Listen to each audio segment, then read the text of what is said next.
بسم الله الرحمن الرحيم والنجم إذا هوى ما ضل صاحبكم وما غوى وما ينطق عن. السلام عليكم ورحمة الله وبركاته. إن الحمد لله نحمده ونستعينه ونستغفره ونعوذ بالله من شرور أنفسنا ومن سيئات أعمالنا. من يهده الله فلا مضل له ومن يضلل فلا هادي له وأشهد أن لا إله إلا الله وحده لا شريك له وأشهد أن محمدا عبده ورسوله. يا أيها الذين آمنوا اتقوا الله حق تقاته ولا تموتن إلا وأنتم مسلمون. يا أيها الناس اتقوا ربكم الذي خلقكم من نفس واحدة وخلق منها زوجها وبث منهما رجالا كثيرا ونساء واتقوا الله الذي تساءلون به والأرحام إن الله كان عليكم رقيبا.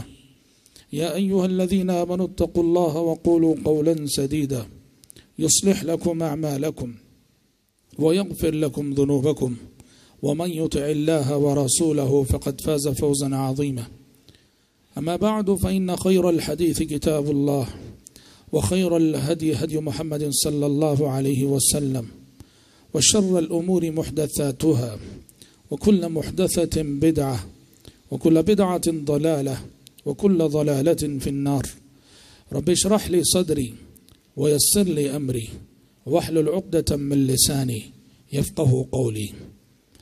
حضرات گرامی، تذکرہ عشر مبشرہ کے عنوان سے ہمارا یہ پروگرام، جس کا سلسلہ آج سے تقریباً 11-12 دن قبل شروع ہوا تھا، الحمدللہ دھیرے دھیرے ہم اس پروگرام کی آخری کڑی کو پہنچ رہے ہیں. کل انشاءاللہ تعالی ہمارے اس پروگرام کی آخری نشست ہوگی.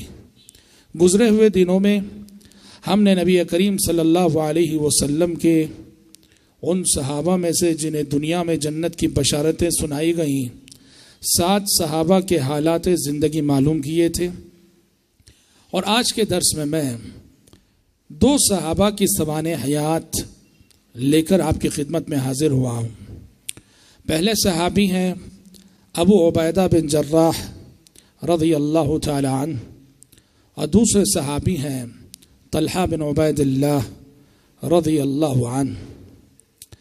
ابو عبیدہ بن جراح رضی اللہ تعالی عنہ یہ اپنی کنیت سے مشہور ہیں، اور ان کا نام عامر تھا. عامر بن عبداللہ ابن الجراح القرشی ان کا نام و نسب ایسا ہے. اور آپ کا شمار بھی ان لوگوں میں سے ہوتا ہے جو آپ صلی اللہ علیہ وسلم کی نبوت سے چند سال قبل پیدا ہوئے، اور ابو بکر صدیق رضی اللہ تبارک و تعالی عنہ کی دعوت پر ایمان لائے. ہم ایک چیز دیکھتے ہیں عشرہ مبشرہ کی سیرت میں کہ عشرہ مبشرہ میں سے جتنی بھی شخصیتیں گزری ہیں، آپ دیکھیے کہ تقریباً سبھی حضرت ابو بکر صدیق رضی اللہ تعالیٰ عنہ کے ہاتھ پہ ایمان لائے ہیں، یکا دکا شخصیات کو چھوڑ کر. اس سے پتہ چلتا ہے کہ نبی کریم صلی اللہ علیہ وسلم پر ایمان لانے کے بعد ابو بکر صدیق رضی اللہ عنہ دعوت و تبلیغ کے سلسلے میں کس قدر سرگرم ہو گئے تھے کہ بڑی بڑی شخصیات، عظیم ترین شخصیات ابو بکر صدیق رضی اللہ تعالیٰ عنہ کے ہاتھوں مشرف بہ اسلام ہوئیں. اور جیسے سابقین اولین میں سے دوسرے صحابہ اسلام لانے کے بعد انہوں نے اسلام کے لیے قربانیاں دیں، صحابی رسول ابو عبیدہ بن جراح رضی اللہ عنہ کے حق میں بھی وہ قربانیاں آئیں.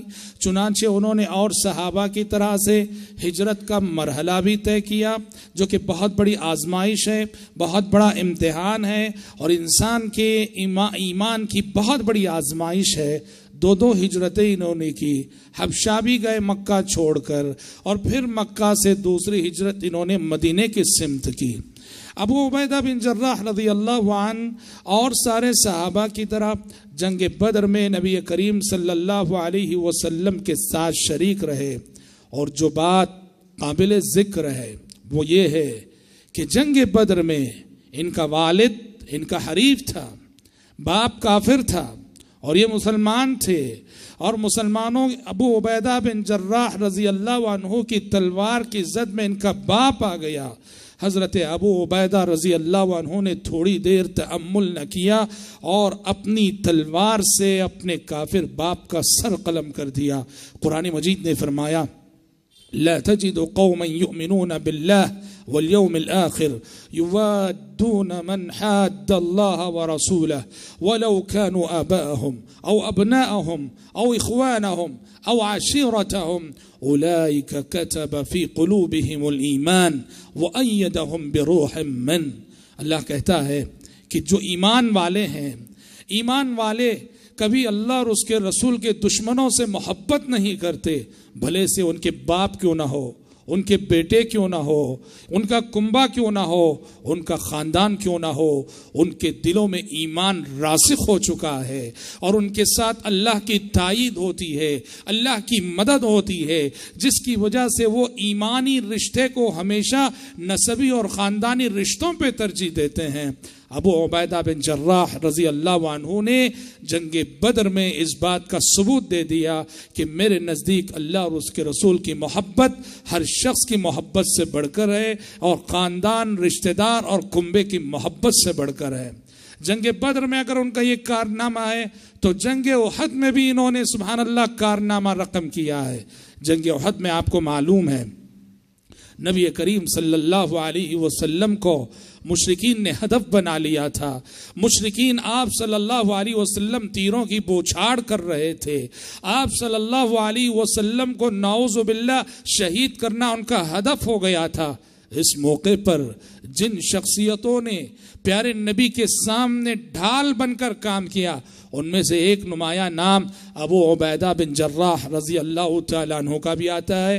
اور اس موقع سے ایک بات یہ ہوئی کہ جنگ میں آپ صلی اللہ علیہ وسلم اپنے سر پر جو خوات پہنے ہوئے تھے اس کا کڑا آپ کے بدن میں گھس گیا تھا، تو ابو عبیدہ بن جراح رضی اللہ عنہ نے اپنے دانتوں سے کھینچ کر نکالا تھا۔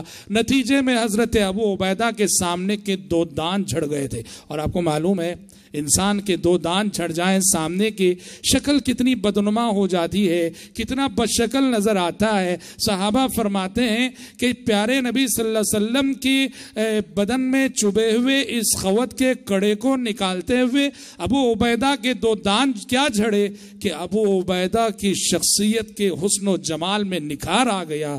ان کا چہرہ جو ہے جھڑے ہوئے دانتوں کے ساتھ، گرے ہوئے دانتوں کے ساتھ بڑا حسین اور خوشنما لگتا تھا۔ اور کیوں نہ ہو کہ یہ دانت نبی کریم صلی اللہ علیہ وسلم کی مدد کرتے ہوئے جھڑے ہیں اور آپ صلی اللہ علیہ وسلم کی نصرت و تائید میں یہ قربانی انہوں نے دی تھی، تو اللہ تبارک و تعالیٰ نے یہ اعزاز عطا کیا کہ دانتوں کے گرنے اور جھڑنے کے باوجود ان کا چہرہ دیکھنے میں بڑا حسین و جمیل نظر آتا تھا۔ ابو عبیدہ بن جراح رضی اللہ عنہ کی شخصیت کا سب سے بڑا تعارف یہ ہے اور ان کا لقب یہ ہے جس لقب سے پیارے نبی نے انہیں نوازا، وہ ہے کہ امین هذه الامہ، امین هذه الامہ، آپ اس امت کے امین ہیں۔ آپ صلی اللہ علیہ وسلم نے فرمایا لِكُلِّ أُمَّةٍ أَمِينٌ وَأَمِينُ هَذِهِ الْأُمَّةِ أَبُو عُبَیدہ، ہر امت کا ایک امین ہوا کرتا ہے اور میری امت کی امانت دار شخصیت ابو عبیدہ بن جراح کی شخصیت ہے۔ نجران سے عیسائی راہب آئے تھے، عیسائی راہب آئے تھے، نبی کریم صلی اللہ علیہ وسلم کی خدمت میں گفتگو ہوئی، مباحثہ ہوا۔ جب جانے لگے انہوں نے پیارے نبی سے مطالبہ کیا کہ ایسا کیجئے آپ ہمارے ساتھ کسی ذمہ دار انسان کو بھیجئے اور ہم اپنا جزیہ، اپنا ٹیکس اس کو ادا کریں گے۔ تو پیارے نبی نے کہا کہ میں تمہارے ساتھ اس امت کے امین کو بھیجتا ہوں، اس امت کی امانت دار شخصیت کو بھیجتا ہوں۔ تو پیارے نبی صلی اللہ علیہ وسلم نے ابو عبیدہ بن جراح رضی اللہ تعالیٰ عنہ کو نجران روانہ کیا۔ نجران کے آئے ہوئے عیسائیوں کے ساتھ کہا کہ یہ میری امت کی سب سے امانت دار شخصیت ہے۔ حضرات ابو عبیدہ بن جراح رضی اللہ عنہ جہاں امین تھے وہیں بڑے فیاض انسان تھے، بڑے سخی انسان تھے، اور صحابہ کی طرح سے جو بھی مال ان کے ہاتھ میں آتا تھا خرچ کر دیا کرتے تھے۔ ایک مرتبہ کی بات ہے، عمر بن خطاب رضی اللہ عنہ نے اپنے زمانے خلافت میں حضرت ابو عبیدہ کی خدمت میں 4000 درہم بھیجے۔ حضرت ابو عبیدہ بہت بڑے سپہ سالار تھے اور بہت بڑے کمانڈر تھے، تو حضرت عمر بن خطاب رضی اللہ عنہ نے بطور ہدیہ 4000 درہم بھیجے، اور قاصد نے دیکھا جس کے ذریعے سے حضرت عمر نے 4000 درہم بھیجے تھے، ابو عبیدہ بن جراح رضی اللہ عنہ نے اسی قاصد کے سامنے اس کے رہتے ہوئے یہ 4000 درہم غریبوں میں بانٹ دیے، غریبوں میں تقسیم کر دیے۔ جو بھی مال ملا، جو بھی دولت ملی، اس کو اللہ کے راستے میں لٹایا، اور خود جو ہے سبحان اللہ بہت ہی سادہ سی زندگی گزارتے تھے۔ آپ کو معلوم ہے بیت المقدس کی فتح کے موقع پر ابو عبیدہ بن جراح رضی اللہ تعالی عنہ نے حضرت عمر کا استقبال کیا تھا۔ صلح کرنے کے لیے حضرت عمر بنفس نفیس تشریف لے گئے تھے۔ اس وقت بہت ساری باتیں ہوئی۔ اس وقت یہ ہوا کہ حضرت عمر نے ابو عبیدہ بن جراح سے کہا کہ چلو اپنا گھر دکھاؤ۔ ابو عبیدہ بن جراح رضی اللہ عنہ جو اسلامی فوج کے کمانڈر تھے، اور ان کے ماتحت 30 سے 40 ہزار کی تعداد میں فوجی کام کرتے تھے۔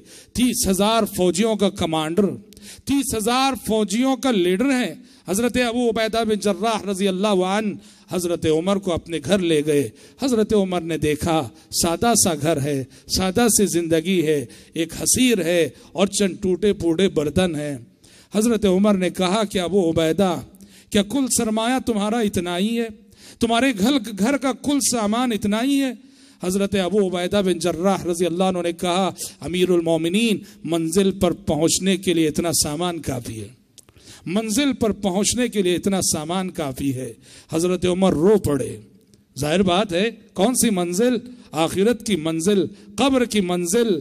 صحابہ نے اس سبق کو یاد رکھا تھا کہ دیکھو زندگی ایک سفر ہے، اور سفر میں جو مسافر جتنا لدا ہوا رہتا ہے اس کی رفتار اتنی ہی دھیمی رہے گی، اور جو مسافر جتنا ہلکا رہے گا، جس کے پاس سامان کم رہیں گے، اس کی رفتار تیز ہوگی اور وہ جلد سے جلد کامیابی سے منزل تک پہنچے گا۔ تو ابو عبیدہ بن جراح رضی اللہ عنہ نے اس دوسرے معیار زندگی کو ترجیح دی، اور عمر بن خطاب رضی اللہ عنہ سے کہا کہ امیر المومنین، منزل پر پہنچنے کے لیے اتنا سامان کافی ہے۔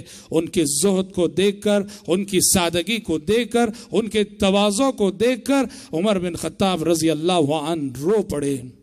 حضرات، نبی کریم صلی اللہ علیہ وسلم کے زمانے میں، عہد نبوت میں، ابو عبیدہ بن جراح رضی اللہ تعالیٰ عنہ کو آپ صلی اللہ علیہ وسلم نے کئی ایک سمتوں پر بحیثیت کمانڈر روانہ کیا تھا، اور وہ مشہور واقعہ حضرت ابو عبیدہ کے ساتھ ہی پیش آیا تھا کہ جب آپ صلی اللہ علیہ وسلم نے 300 صحابہ کو ان کے ساتھ روانہ کیا، 300 صحابہ کو حضرت ابو عبیدہ کے ساتھ روانہ کیا، اور یہ لوگ جا رہے تھے کہ راستے میں زیادہ سفر ختم ہو گیا، توشہ ختم ہو گیا، اور کھانے کے لیے ان کے پاس کچھ نہ تھا۔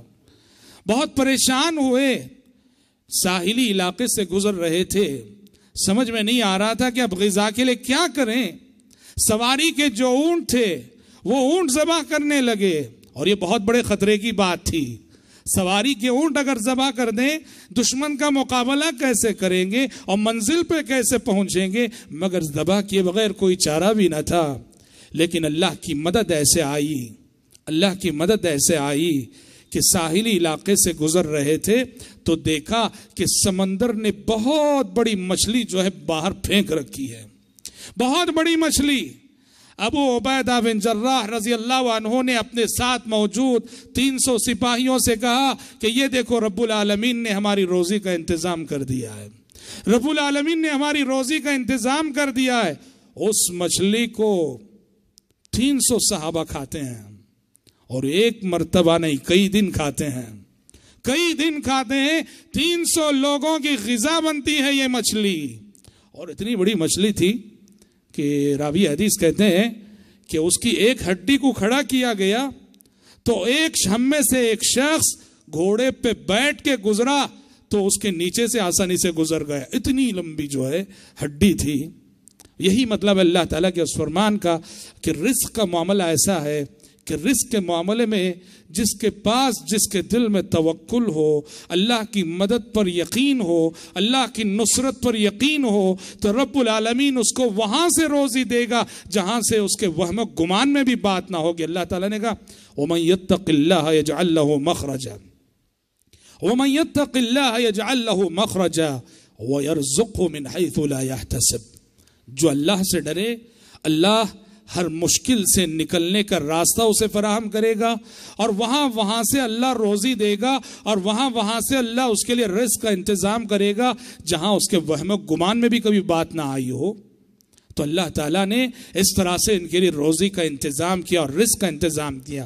اور حضرت ابو عبیدہ کی شخصیت اتنی وزندار شخصیت تھی، ان کی شخصیت کی اہمیت کو جاننے کے لیے یہ بات بھی بہت بڑا ثبوت ہے کہ جب پیارے نبی کی وفات ہو گئی اور صحابہ کرام رضوان اللہ علیہم اجمعین آپس میں مشورہ کر رہے تھے کہ اب خلیفہ کون ہوگا، تو سبحان اللہ ابو بکر صدیق رضی اللہ عنہ نے سب سے پہلے جس شخصیت کا نام پیش کیا وہ ابو عبیدہ بن جراح کا۔ ابو بکر صدیق رضی اللہ عنہ نے اس مشاورتی کمیٹی کے سامنے، اس مشاورتی اجلاس میں جس میں انصار بھی تھے، مہاجرین بھی تھے، سارے فضلائے صحابہ جمع تھے، ابو بکر صدیق کی زبانی نام آیا تو اس جلیل القدر صحابی کا نام آیا۔ ابو بکر صدیق نے کہا کہ میرا مشورہ ہے کہ ہم ابو عبیدہ بن جراح کو نبی کریم صلی اللہ علیہ وسلم کا خلیفہ بنا لیں۔ سوچو تو صحیح کہ ابو بکر صدیق جیسی شخصیت اگر خلافت کے لیے ان کا نام پیش کرتی ہے، یہ شخصیت کتنی عظیم ہوگی، کتنی وزندار ہوگی اور کتنی عظیم انسان رہے ہوں گے۔ یہ اور بات ہے کہ بعد میں مشورہ خود ابو بکر صدیق کے انتخاب پر جو ہے بات مکمل ہوئی کہ حضرت عمر اور دوسرے صحابہ نے کہا کہ خلافت کا حقدار ابو بکر تم سے بڑھ کر کوئی نہیں ہو سکتا، کہ پیارے نبی صلی اللہ علیہ وسلم نے اپنے جیتے جی اپنے مسلح پر اپنی عدم موجودگی میں تمہیں کھڑایا تھا، پیارے نبی کے مقام پہ کھڑے ہو کر تم نے نماز پڑھائی تھی، لہٰذا اس خلافت کی امانت کے حقدار بھی تم ہی ہو۔ ابو بکر صدیق رضی اللہ عنہ کو خلافت مل گئی۔ اور جس طرح سے خلافت کے لیے حضرت ابو بکر کی زبانی ابو عبیدہ بن جراح کا نام آیا تھا، بالکل ویسے ہی عمر بن خطاب رضی اللہ عنہ کی زبانی بھی ان صحابی کا نام آیا تھا۔ ایک مرتبہ عمر بن خطاب رضی اللہ عنہ ابھی بقید حیات تھے، اس وقت کی بات ہے کہ عمر بن خطاب رضی اللہ عنہ نے اپنی اس خواہش کا اظہار کیا، فرمایا کہ میں چاہتا ہوں کہ میرے بعد ابو عبیدہ بن جراح کو خلیفہ بنا دوں، میں چاہتا ہوں کہ میرے بعد ابو عبیدہ بن جراح کو خلیفہ بنا دو۔ قربان جائیے ایک ایسی شخصیت رہی ہوگی، ابو بکر کی زبان پہ بھی ان کا نام، عمر کی زبان پہ بھی ان کا نام، یہ اور بات ہے۔ اور کہا حضرت عمر نے کل اگر اللہ حشر کے میدان میں پوچھے کہ عمر میں نے تمہیں خلافت کی امانت جو عطا کی تھی، اس امانت کو تم کس کے حوالے کر آئے، تو میں بڑی شان سے جواب دوں گا کہ پروردگارہ خلافت کی ذمہ داری کو، خلافت کے اس عہدے کو اس شخصیت کے حوالے کر کے آیا ہوں جس شخصیت کو خود تیرے نبی نے امین هذه الامہ قرار دیا تھا۔ لیکن ہوا یہ کہ ابو عبیدہ بن جراح رضی اللہ عنہ عمر بن خطاب رضی اللہ عنہ کے زمانے خلافت ہی میں شہید ہو گئے۔ اگر وہ زندہ رہتے تو حضرت عمر نے خود کہا تھا اگر آج ابو عبیدہ زندہ رہتے تو میں بلا کسی اختلاف کے ابو عبیدہ کو خلیفہ بنا دیتا۔ حضرت ابو عبیدہ بن جراح رضی اللہ عنہ شہید ہو چکے تھے، اس لیے عمر بن خطاب رضی اللہ عنہ نے 6 افراد پر مشتمل کمیٹی تشکیل دے دی۔ حضرت عمر نے ان کی اہمیت کو کیسے جانا تو کیسے سمجھا؟ ایک مرتبہ کی بات ہے، عمر بن خطاب رضی اللہ عنہ کچھ صحابہ کے ساتھ بیٹھے ہوئے تھے۔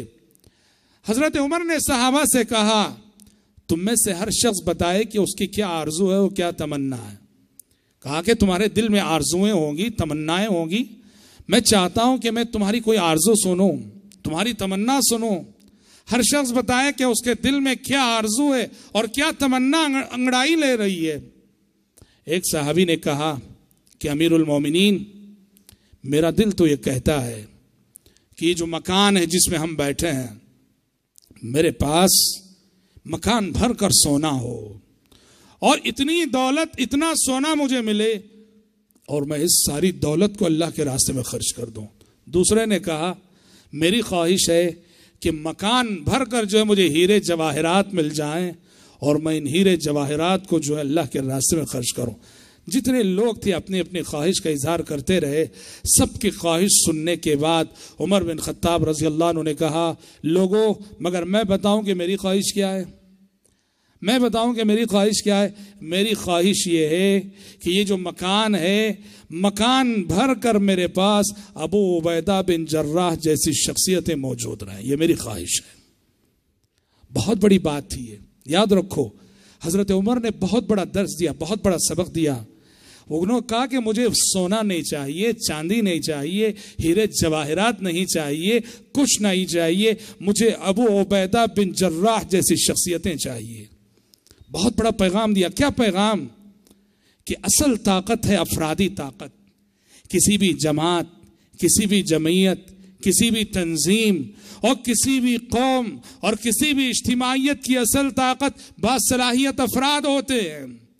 کبھی کبھی ایک فرد اتنا وزندار ہوتا ہے کہ سبحان اللہ اس ایک فرد کے مقابلے میں پوری قوم کو تول لیا جائے، جیسے ہم نے حضرت ابو بکر کے بارے میں فرمایا تھا۔ عمر بن خطاب رضی اللہ عنہ کا مشہور جملہ ہم نے سنایا تھا کہ حضرت ابو بکر نے فرمایا تھا، حضرت عمر نے فرمایا تھا ابو بکر کے بارے میں رضی اللہ عنہما کہ اگر ابو بکر صدیق کے ایمان کو ترازو کے ایک پلڑے میں اور قیامت تک آنے والی امت مسلمہ کے ایمان کو ترازو کے دوسرے پلڑے میں رکھ دیا جائے تو ابو بکر صدیق والا پلڑا وزنی ہو جائے گا، بھاری ہو جائے گا، اور امت کا پلڑا جو ہے ہلکا ہو کر اوپر اٹھ جائے گا۔ حضرات صلاحیت مند افراد یہ کسی بھی قوم کا قیمتی سرمایہ ہوتے ہیں۔ وہ افراد جن کے اندر ایمان ہو، وہ افراد جن کے اندر اخلاق ہو، وہ افراد جن کے اندر کیریکٹر ہو، وہ افراد جن کے اندر انقلابی صفات ہو، وہ افراد جن کے اندر کرنے کا جذبہ ہو، وہ افراد جن کے اندر ایثار و قربانی کی صفات ہو، دنیا میں کسی بھی قوم، کسی بھی اجتماعیت کے لیے یہی افراد سب سے بڑی طاقت ہوتے ہیں۔ اسی لیے حضرت عمر نے کہا میری آرزو تو یہ ہے، میری تمنا تو یہ ہے کہ ابو عبیدہ بن جراح جیسی شخصیتیں مجھے مل جائیں اور یہ مکان بھر کر مل جائیں۔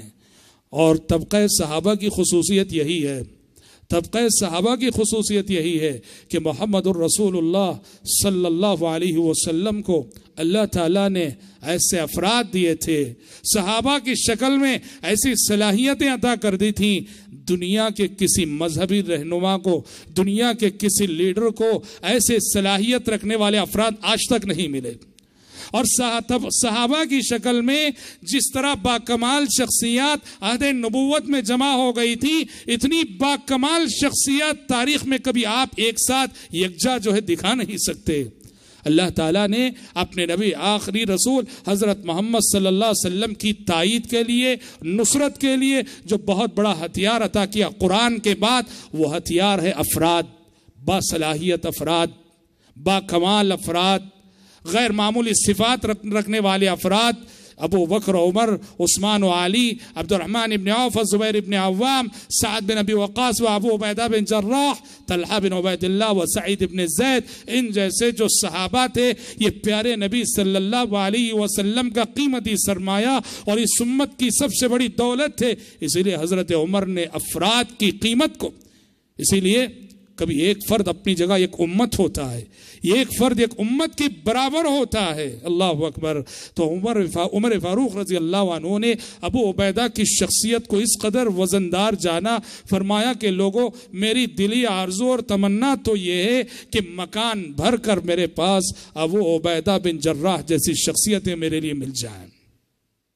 حضرات ابو عبیدہ بن جراح رضی اللہ تعالی عنہ ایک مثالی زندگی گزارنے کے بعد اور مسلسل، جیسے ہم نے کہا کہ عہد فاروقی میں عمر بن خطاب رضی اللہ عنہ کے زمانے خلافت میں جو فتوحات ہوئیں، ان فتوحات میں ابو عبیدہ بن جراح رضی اللہ عنہ کا بڑا کردار ہے۔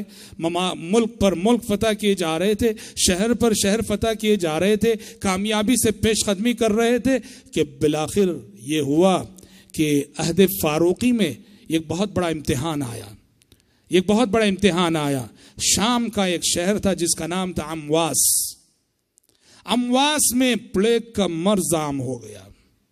امواس میں پلیگ کی وبا پھیل گئی جسے طاعون کہا جاتا ہے، اور جس وقت امواس میں پلیگ آیا حضرت ابو عبیدہ بن جراح رضی اللہ تعالیٰ عنہ اپنی فوج سمیت امواس میں مقیم تھے۔ اور آپ کو معلوم ہے شریعت کا قانون کیا ہے؟ یہ جو وبائی امراض، جو پھیلنے والے امراض ہوتے ہیں، وبائی امراض کے سلسلے میں شریعت کا قانون یہ ہے کہ جہاں وبائی مرض پھیلا ہوا ہے وہاں کا کوئی شخص باہر نہ جائے اور باہر کا کوئی شخص اندر نہ آئے۔ اب امواس میں پلیگ آ چکا ہے، ابو عبیدہ بن جراح اپنی فوج کے ساتھ امواس میں موجود ہیں، اور عمر بن خطاب رضی اللہ عنہ امواس آ رہے ہوتے ہیں۔ شام پہنچنے کے بعد انہیں معلوم ہوتا ہے کہ امواس میں پلیگ عام ہو چکا ہے۔ یہ سن کر عمر بن خطاب رضی اللہ عنہ وہاں سے واپس ہو گئے۔ ابو عبیدہ بن جراح رضی اللہ عنہ اس وصیت نبوی کے مطابق کہ اگر کہیں وبائی بیماریاں اور وبائی امراض پھیل جائیں تو اس علاقے اور شہر کا کوئی شخص باہر نہ جائے۔ وبائی امراض کا مقابلہ کرنے کی اس سے بہتر تدبیر دنیا والوں نے نہیں جانی ہے۔ ایک شخص جو وبائی امراض جہاں پھیلتے ہوں وہاں کا رہنے والا ہو، یہ سمجھ کر کہ مجھے تو ابھی یہ بیماری لاحق نہیں ہوئی ہے، میں اپنی جان بچا لوں، وہ بستی سے نکلنے کی کوشش کرے گا۔ وہ کیا کرے گا؟ وہ بستی سے نکلے گا اور دوسرے گاؤں میں جائے گا تو اس بستی کے جراثیم کو دوسرے گاؤں میں منتقل کرے گا، نتیجے میں دوسرا سارا گاؤں بھی اس کی زد میں آ سکتا ہے۔ اسی لیے پیارے نبی نے کہا کہ جس جگہ وبائی امراض پھیل جائے، وبائی مرض پھیل جائے، جو وہاں کے افراد ہیں وہیں رہیں۔ مقدر میں موت ہو تو موت کو گلے لگا لے۔ ہوا یہ کہ ابو عبیدہ بن جراح رضی اللہ عنہ وہیں رہے، اور سبحان اللہ مقدر کی موت نے انہیں آ لیا۔ طاعون امواس یعنی اس پلیگ کے مرض کے یہ بھی شکار ہو گئے۔ ایک پھوڑا نکل آیا، ایک زخم نکل آیا، اور بڑھتے بڑھتے جو ہے انتقال کر گئے۔ اور آپ کو معلوم ہونا چاہیے شریعت کہتی ہے کہ طاعون اور پلیگ کی بیماری میں مرنے والا شہید ہے۔ شہداء بہت ہیں، شہید المعرکہ ہی شہید نہیں کہلاتا، جس کو کافر مارتے صرف اسے شہید نہیں کہتے۔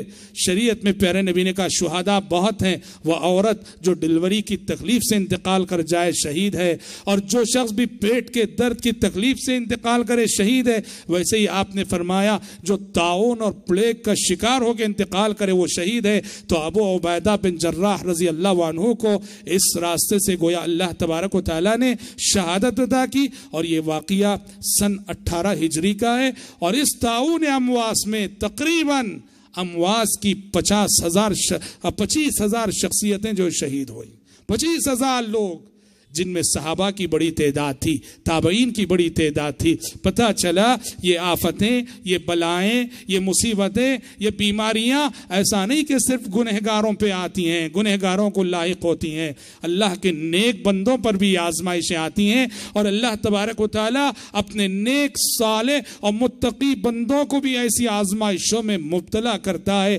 اس لیے کہ زندگی امتحان ہے اور اس امتحان سے سب کو گزرنا ہے۔ 18 ہجری کا واقعہ ہے، اور جس وقت حضرت ابو عبیدہ بن جراح رضی اللہ عنہ شہید ہوئے ان کی عمر 58 سال تھی، 50 پر 8 سال کے تھے۔ اور صحابی رسول معاذ بن جبل رضی اللہ عنہ جو کہ ذی علم صحابی، جلیل القدر صحابی معاذ بن جبل رضی اللہ عنہ نے آپ کی نماز جنازہ پڑھائی، اور معاذ بن جبل رضی اللہ عنہ ہی ان کی قبر میں اترتے ہیں، اور قبر میں اتر کر جو ہے حضرت ابو عبیدہ بن جراح رضی اللہ عنہ کو دفن کرتے ہیں۔ اس طرح میرے بھائیوں 8ویں شخصیت ابو عبیدہ بن جراح جو عشرہ مبشرہ میں سے ایک نمایاں نام ہے، ان کی سوانح حیات اور ان کے حالات زندگی کو ہم نے مختصر الفاظ میں سمیٹنے کی کوشش کی۔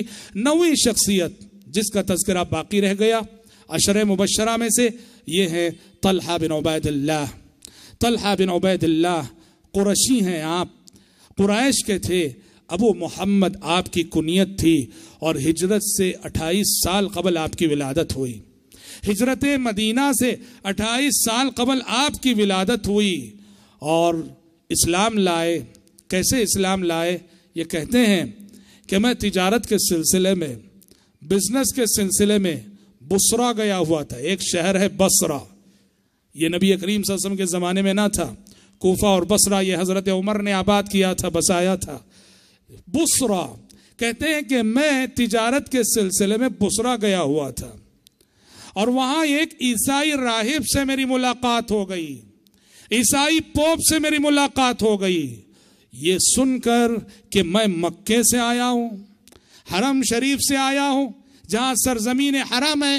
آپ کو معلوم ہے کہ سرزمین حرم کی حرمت مکے کی حرمت کا تصور سارے جزیرہ عرب میں تھا, اس لیے کہ ابراہیم علیہ السلام کے زمانے سے اس کی حرمت کا تصور چلا آ رہا تھا. اس پوپ نے یہ سن کر کہ طلحہ بن عبید اللہ مکے سے آئے ہیں, سرزمین حرم سے آئے ہیں, طلحہ بن عبید اللہ سے کہا کہ طلحہ, ہم اپنی کتابوں میں جس آخری رسول اور جس آخری پیغمبر کی آنے کی بشارتیں ہم پڑھتے ہیں, ہمیں یقین ہے کہ وہ زمانہ قریب آ چکا ہے اور وہ آخری رسول تمہارے ہی علاقے سے نکلے گا. یہ بات قرآن مجید نے کئی مقامات پہ بیان کی ہے کہ اہل کتاب کے جو علماء تھے, کرسچن تھے, یہودی تھے, پیارے نبی کو اچھی طرح سے جانتے تھے, اس لیے کہ بائبل میں, توریت میں, انجیل میں اللہ تبارک و تعالیٰ نے نبی کریم صلی اللہ علیہ وسلم کی شخصیت کے پورے اوصاف اور آپ صلی اللہ علیہ وسلم کے صحابہ کی صفات, آپ صلی اللہ علیہ وسلم کے شہر کی صفات, آپ صلی اللہ علیہ وسلم کے علاقے کی صفات بڑی تفصیل سے اللہ تبارک و تعالیٰ نے توریت اور انجیل میں بیان کر دیے تھے. جیسا کہ حضرت سلمان فارسی رضی اللہ عنہ کے قبول اسلام کا واقعہ اگر آپ پڑھتے ہیں تو سمجھ میں آتا ہے. تو اہل کتاب خوب جانتے تھے کہ جس آخری رسول کی بشارتیں اور پیشین گوئیاں ہماری کتاب میں موجود ہیں, اس رسول کا زمانہ قریب آ چکا ہے. طلحہ بن عبید اللہ فرماتے ہیں اس کی زبانی جب میں نے یہ بات سنی اور سن کر مکہ لوٹا, انہی دنوں کی بات ہے کہ اسی وقت نبی کریم صلی اللہ علیہ وسلم ابھی آپ نے نبوت کا دعویٰ کیا تھا, ابھی آپ پر وحی آئی تھی اور آپ صلی اللہ علیہ وسلم لوگوں کو دعوت دے رہے تھے. تو میں مشرف و اسلام ہو گیا. کہتے ہیں دو بنیادی سبب تھے میرے قبول اسلام کے, ایک تو اس راہب اور اس پوپ کا بیان, اور دوسرا کہتے ہیں میں نے دیکھا ابو بکر آپ پہ ایمان لائے ہوئے ہیں. طلحہ فرماتے ہیں میں آپ صلی اللہ علیہ وسلم کو بھی جانتا تھا, میں ابو بکر کو بھی جانتا تھا. میرے دل نے کہا کہ یہ دو عظیم انسان جس چیز پہ جمع ہو جائیں وہ چیز کبھی جھوٹ نہیں ہو سکتی. یہ دو عظیم انسان جو اخلاق و کردار کے اتنے بلند ہیں, اتنے عظیم ہیں, جس دین کو یہ اپنا لیں وہ دین کبھی جھوٹا نہیں ہو سکتا. میں نے محمد صلی اللہ علیہ وسلم کے کردار کی عظمت اور ابو بکر صدیق کے کردار کی عظمت کو دیکھ کر جانا کہ وہ دین کبھی جھوٹا نہیں ہو سکتا جس دین پہ محمد صلی اللہ علیہ وسلم چل رہے ہو اور ابو بکر صدیق رضی اللہ عنہ چل رہے ہو. اس طرح حضرت طلحہ بن عبید اللہ رضی اللہ عنہ مشرف با اسلام ہو گئے. جنگ بدر میں شریک نہ ہو سکے, اس لیے کہ آپ کو معلوم ہے کہ جنگ بدر یہ اچانک پیش آیا تھا. یہ غزوہ پیارے نبی کو معلوم ہوا تھا کہ مشرکین کا تجارتی قافلہ گزر رہا ہے. پیارے نبی نے مشرکین کے تجارتی قافلے کا پیچھا کرنے کا ارادہ کیا تھا. مدینے سے نکلے تھے اس تجارتی قافلے کو پکڑنے کے لیے, جنگ کا ارادہ ہی نہ تھا اور اچانک جنگ کی صورتحال پیش آ گئی تھی. اس لیے کئی صحابہ تھے جو جنگ بدر سے غائب رہے. تو طلحہ بن عبید اللہ بدر کے موقع پر وہ تجارت کے لیے شام گئے ہوئے تھے, اس لیے بدر میں شریک نہ ہو سکے تھے. لیکن جب تجارت سے واپس آئے بہت افسوس تھا انہیں. پیارے نبی کے سامنے انہوں نے بڑے افسوس کا اظہار کیا کہ بدر کی شرکت سے میں محروم رہا اور اس فضیلت سے محروم رہا کہ اللہ تعالیٰ نے آپ کے بدری صحابہ سے کہا تھا اعملوا ما شئتم فقد غفرت لکم. اے میرے نبی کے بدری ساتھیوں, آج کے بعد جو کرنا ہے کر گزرو, میں نے تمہارے حق میں بخشش لکھ دی ہے. پیارے نبی نے ان کے افسوس کو دیکھ کر, ان کی حسرت کو دیکھ کر بدر کی مالک غنیمت میں باقاعدہ بھی انہیں حصے دار جانا اور باقاعدہ انہیں حصہ عطا کیا, کیونکہ آپ نے دیکھا سچی نیت ہے, سچا جذبہ ہے. مومن کی نیت بھی مستقل عمل کا درجہ رکھتی ہے. تو بدر میں شریک نہ رہتے ہوئے بھی پیارے نبی نے مال غنیمت میں انہیں حصہ دیا. اور حضرت طلحہ بن عبید اللہ رضی اللہ تعالی عنہ, ان کی ایک بہت بڑی منقبت یہ ہے کہ غزوہ احد میں غزوہ احد میں جیسا کہ ابھی ہم نے حضرت ابو عبیدہ کی سیرت میں بیان کیا، ایک موقع ایسا آیا تھا کہ جب مشرکین نے آپ صلی اللہ علیہ وسلم کو ہدف بنا لیا تھا، آپ صلی اللہ علیہ وسلم کو ٹارگٹ بنا لیا تھا، آپ صلی اللہ علیہ وسلم پر تیر برس رہے تھے۔ اس موقع پر جس شخصیت نے سب سے زیادہ بہادری اور جرأت کا ثبوت دیا تھا، اس میں وہ حضرت طلحہ بن عبید اللہ کی شخصیت ہے۔ یہ پیارے نبی کے سامنے کھڑے ہو گئے، پیارے نبی کے سامنے کھڑے ہو گئے، اور جدھر سے دشمن کے تیر آتے تھے اسے اپنے سینے پہ لیتے، اپنے ہاتھ پہ لیتے۔ بخاری کی روایت ہے کہ پیارے نبی صلی اللہ علیہ وسلم کے سامنے کھڑے ہو کر انہوں نے جو دفاع کیا، اس دفاع کے نتیجے میں ان کا یہ دانا ہاتھ پوری طرح سے شل ہو گیا تھا۔ صرف بایاں ہاتھ کام کرتا تھا، یہ بایاں ہاتھ ان کا کام کرتا تھا، یہ جو سیدھا ہاتھ تھا پیارے نبی کی جانب سے دفاع کرتے ہوئے یہ ہاتھ پوری طرح سے شل ہو چکا تھا۔ اور غزوہ احد میں انہوں نے تقریباً 24 زخم جو ہے کھائے، 24 زخم ان کے بدن پر تھے۔ اور اس دن آپ کے ایثار اور آپ کی قربانی کو دیکھ کر پیارے نبی نے فرمایا تھا کہ قد اوجب، آپ نے فرمایا کہ طلحہ نے آج جنت واجب کر لی، طلحہ نے آج جنت واجب کر لی۔ حضرات طلحہ بن عبید اللہ رضی اللہ عنہ بڑے وسیع الظرف انسان تھے، انفاق کا جذبہ تھا۔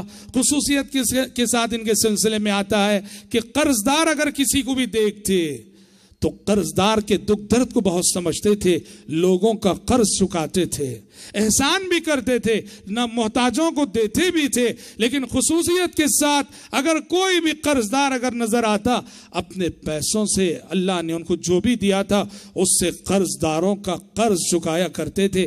اسی لیے روایتوں میں آتا ہے آپ کو جو القاب دیے گئے، طلحۃ الفیاض، طلحۃ الخیر، طلحۃ الجود، پیارے نبی نے مختلف موقعوں سے اور مختلف حوالوں سے ان 3 القاب سے انہیں نوازا تھا۔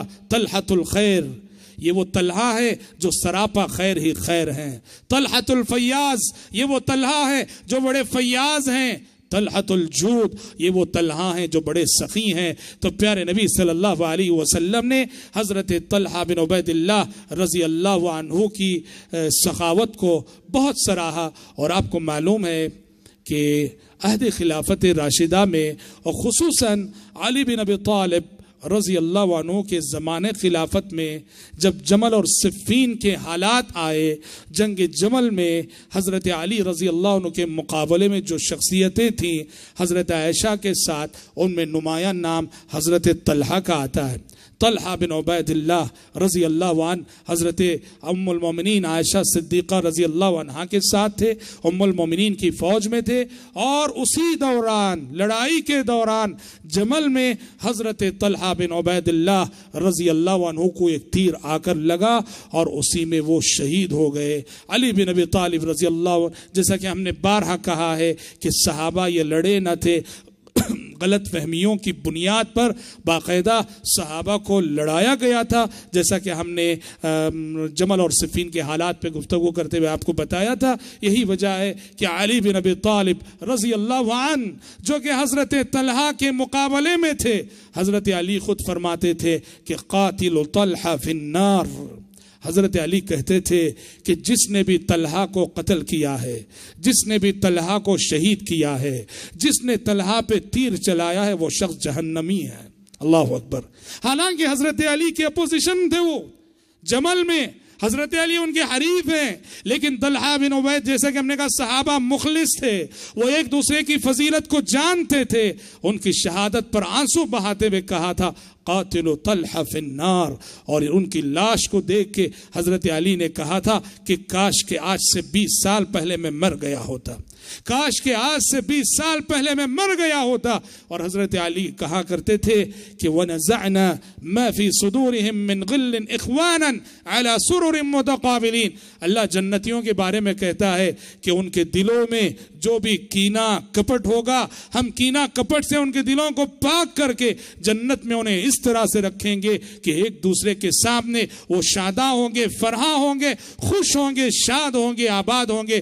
حضرت علی کہتے تھے میں سمجھتا ہوں کہ اس آیت کا مصداق میں ہوں، ام المومنین عائشہ ہیں، طلحہ ہیں، زبیر ابن عوام ہیں، جو غلط فہمیوں کی بنیاد پر ہمارے ہمارے درمیان لڑائی کی صورتحال پیدا ہو گئی، مگر رب سے امید ہے کہ اللہ ہمیں اس آیت کا مصداق بنا کر ہمیں ایک دوسرے کے سامنے جنت میں خوش رکھے گا، شاد رکھے گا، آباد رکھے گا۔ اور یہ سن 36 ہجری کی بات ہے، یہ سن 36 ہجری کی بات ہے کہ حضرت طلحہ شہید ہوئے، اور جب شہید ہوئے ان کی عمر 62 سال کی تھی، 60 پر 2 سال کی تھی، اور وہیں بصرہ میں جو ہے حضرت طلحہ بن عبید اللہ رضی اللہ عنہ کو دفنایا گیا۔ حضرت طلحہ کی سوانح حیات میں ایک بات یہ آتی ہے، اور یہ بات جو سیر و سوانح کی مشہور کتاب ہے، امام ذہبی رحمۃ اللہ علیہ کی سیر و اعلام النبلاء، بہت مشہور کتاب ہے سیر و اعلام النبلاء، جس میں امام ذہبی رحمۃ اللہ علیہ نے پہلی صدی سے تقریباً 7ویں 8ویں صدی تک کے آئے ہوئے تمام صحابہ، تابعین، تبع تابعین، مفسرین، محدثین، فقہاء، عباد، زہاد، ادباء، بلغاء، شعراء، سب کی جو ہے سوانح حیات انہوں نے مرتب کی ہے۔ امام ذہبی رحمۃ اللہ علیہ نے اس کتاب میں سیر و اعلام النبلاء کے اندر حضرت طلحہ بن عبید اللہ کی زندگی پر گفتگو کرتے ہوئے یہ روایت ذکر کی ہے کہ حضرت طلحہ بصرہ میں جہاں انہیں دفن کیا گیا تھا، کسی وجہ سے ان کی تدفین کے 30 سال بعد ان کی قبر کھولی گئی۔ ان کی تدفین کے 30 سال بعد ان کی قبر کھولی گئی تو دیکھا گیا کہ لاش جیسی کی ویسی بالکل تازہ ہے۔ دیکھا گیا کہ لاش جیسی کی ویسی بالکل تازہ ہے، بس داڑھی کے کچھ بال تھے یا سر کے کچھ بال تھے جن کا رنگ بدلا تھا، اور باقی ساری لاش جیسی کی ویسی ہے۔ اور یہ بالکل ویسے ہی جیسے حضرت جابر رضی اللہ عنہ کے والد کے ساتھ ہوا تھا۔ حضرت جابر رضی اللہ عنہ کے والد جن کا نام عبداللہ بن حرام الانصاری رضی اللہ عنہ تھا، آپ کو معلوم ہے کہ احد میں شہید ہوئے تھے۔ انہوں نے احد میں جانے سے پہلے حضرت جابر سے کہا تھا کہ جابر دیکھو کل جنگ ہونے والی ہے، میں جا رہا ہوں اور مجھے امید ہے کہ کل سب سے پہلے جام شہادت میں نوش کروں گا۔ اور جب جنگ شروع ہوئی تو سب سے پہلے شہید ہونے والے یہی صحابی تھے۔ یہی مطلب اللہ تعالیٰ کے اس فرمان کا، انا عند ظن عبدی بی، میرا بندہ میرے ساتھ جیسا گمان رکھتا ہے میں اس کے ساتھ ویسا معاملہ کرتا ہوں۔ یہ عالم الغیب تو نہیں تھے کہ ایک روز پہلے بول دیے کہ کل سب سے پہلے جام شہادت میں نوش کروں گا۔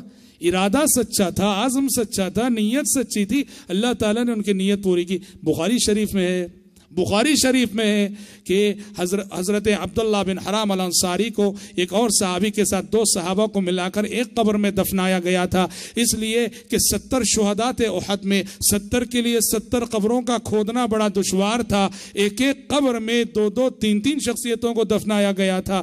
حضرت جابر کی خواہش تھی وہ اپنے والد کی الگ اور مستقل قبر بنانا چاہتے تھے۔ انہوں نے پیارے نبی سے پرمیشن لیا، اجازت لی، پیارے نبی نے 6 مہینے بعد انہیں اجازت دی، تدفین کے 6 مہینے بعد اجازت دی، اور یہ بخاری کی روایت ہے، صحیح بخاری میں روایت۔ حضرت جابر رضی اللہ عنہ نے اپنے والد کی قبر کی کھدائی کی، 6 مہینے گزر چکے تھے، دیکھا کہ لاش جیسی کی ویسی تازہ ہے۔ ایسے واقعات کئی صحابہ کے ساتھ آئے، اور یہ دراصل حضرات صحابہ کرام رضوان اللہ علیہ مجمعین کی کرامات تھیں۔ یہ قانون تو پیغمبروں کے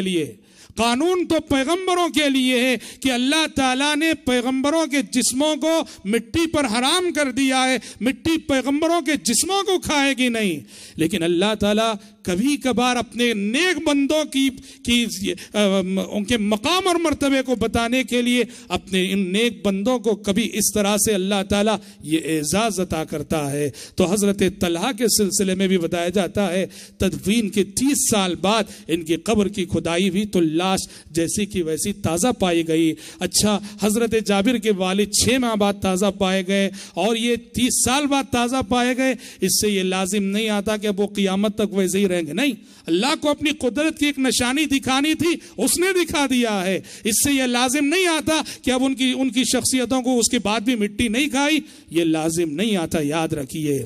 اور اگر اس طرح سے کوئی شخصیت باقی ہے تو اس کے باقی رہنے کا یہ مطلب نہیں، ان کی اس کرامت کا یہ مطلب نہیں کہ انسان اس قبر کو مزار بنا لے، جس طرح کہ آج کل ہوتا ہے، اس قبر کو مزار بنا لے، وہاں جا کے ان سے دعا ہو، مناجات ہو، ان سے مرادیں مانگی جائیں، ان کو پکارا جائے، یہ تو سری شرک کی بات ہے۔ تو بہرحال حضرات، طلحہ بن عبید اللہ رضی اللہ عنہ نبی کریم صلی اللہ علیہ وسلم کے جلیل القدر صحابی اور عشرہ مبشرہ میں سے ایک، مثالی زندگی گزارنے کے بعد، خدمت اسلام سے عبارت زندگی گزارنے کے بعد، اللہ تبارک و تعالیٰ کو جنگ جمل میں وہ پیارے ہوئے، اور اللہ تبارک و تعالیٰ کے نزدیک ان کی شہادت کے مقبول ہونے کی ایک علامت اور دلیل تھی یہ چیز، یہ خبر جو امام ذہبی رحمۃ اللہ علیہ نے ان کی سوانح حیات میں ذکر کی ہے۔ اللہ تبارک و تعالیٰ سے دعا ہے کہ رب العالمین ہم سب کو، آپ سب کو صحیح معنوں میں حضرات صحابہ کرام رضوان اللہ علیہم اجمعین کے نقش قدم پر چلنے کی توفیق عطا فرمائے، آمین۔